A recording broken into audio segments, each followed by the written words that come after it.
Au cours des derniers 7 millions d'années, l'évolution des hominines, c'est-à-dire du groupe dans lequel l'homme actuel s'enracine, s'est déroulée essentiellement en Afrique et a donné naissance à un grand nombre de groupes auxquels on a donné des noms d'espèces, au moins 25, peut-être plus. Et au sein de ce buisson compliqué, avec de nombreuses formes qui coexistent à la même époque, une espèce, qu'on appelle Homo erectus, va être la première à sortir d'Afrique. Cet Homo erectus, il a réalisé un modèle adaptatif qui est assez nouveau.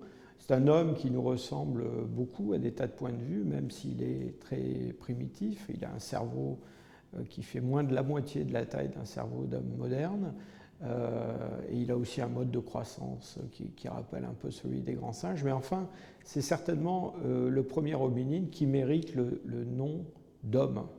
Il pénètre il y a un peu plus d'1,8 million d'années dans le sud de l'Asie et aussi bientôt dans le sud de l'Europe. Et ses descendants vont se diversifier à cause de l'isolement et de la distance qui sépare toutes ces populations de l'Eurasie, de l'Afrique.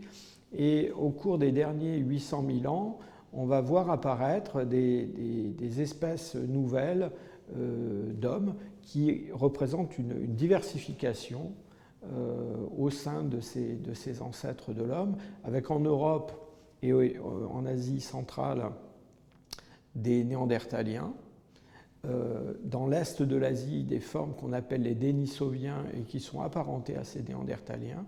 Et il y a environ 300 000 ans, on voit apparaître des fossiles dans le registre paléontologique que l'on attribue pour la première fois à notre espèce, à l'espèce Homo sapiens. Cette espèce, elle a donc des racines africaines et elle va connaître un destin tout à fait particulier puisque elle va à un moment donné se répandre à nouveau hors d'Afrique et elle va remplacer toutes les formes archaïques qui existent au moment de sa sortie d'Afrique. Donc c'est peut-être pas vraiment une émigration, mais plutôt une dispersion de ces populations ancestrales de l'homme moderne. Encore une fois, parce que probablement elles trouvent des territoires, des milieux qui leur sont favorables, mais cette expansion hors d'Afrique va se faire au détriment des Néandertaliens, au détriment des Denisoviens. Alors la première conclusion qu'on peut tirer de cette histoire évolutive de l'homme au cours des 2 derniers millions d'années, d'abord c'est que nous sommes tous des Africains et les véritables Européens qui étaient les hommes de Néandertal et que nous avons remplacés en grande partie, eux-mêmes avaient des origines africaines. Donc l'histoire longue de l'homme, c'est l'histoire de sorties d'Afrique multiples et de colonisation des moyennes latitudes, difficilement, principalement en raison de conditions climatiques qui parfois étaient très très défavorables.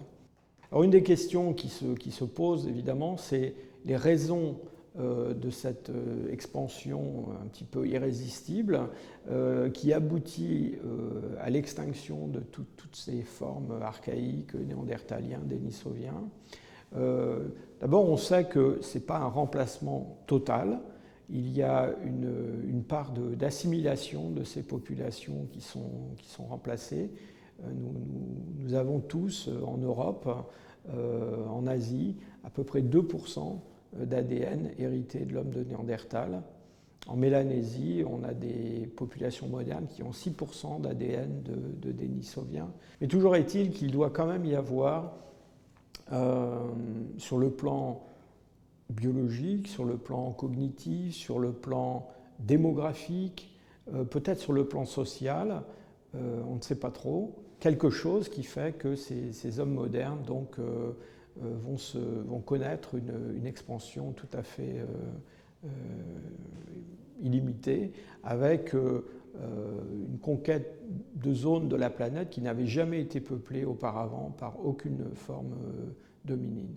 Peut-être est-ce la capacité de notre espèce, de l'homme moderne, à construire des réseaux sociaux très étendus avec des solidarités entre des gens qui ne se connaissent pas, qui sont très distants les uns des autres, mais qui partagent des croyances communes, qui partagent un sentiment d'appartenance à une entité de grande taille. C'est ce que semblent nous dire ces images, ces symboles, ces statuettes de l'art paléolithique de ces hommes modernes d'il y a 40 000 ans, 35 000 ans. Toujours est-il qu'aujourd'hui, eh bien, ce sont les seuls qui peuplent les endroits les plus reculés de la Terre. Et puis cette expansion eh bien, ne s'est pas arrêtée, hein, puisque les hommes ont posé le pied sur la Lune et ils le poseront sur Mars bientôt.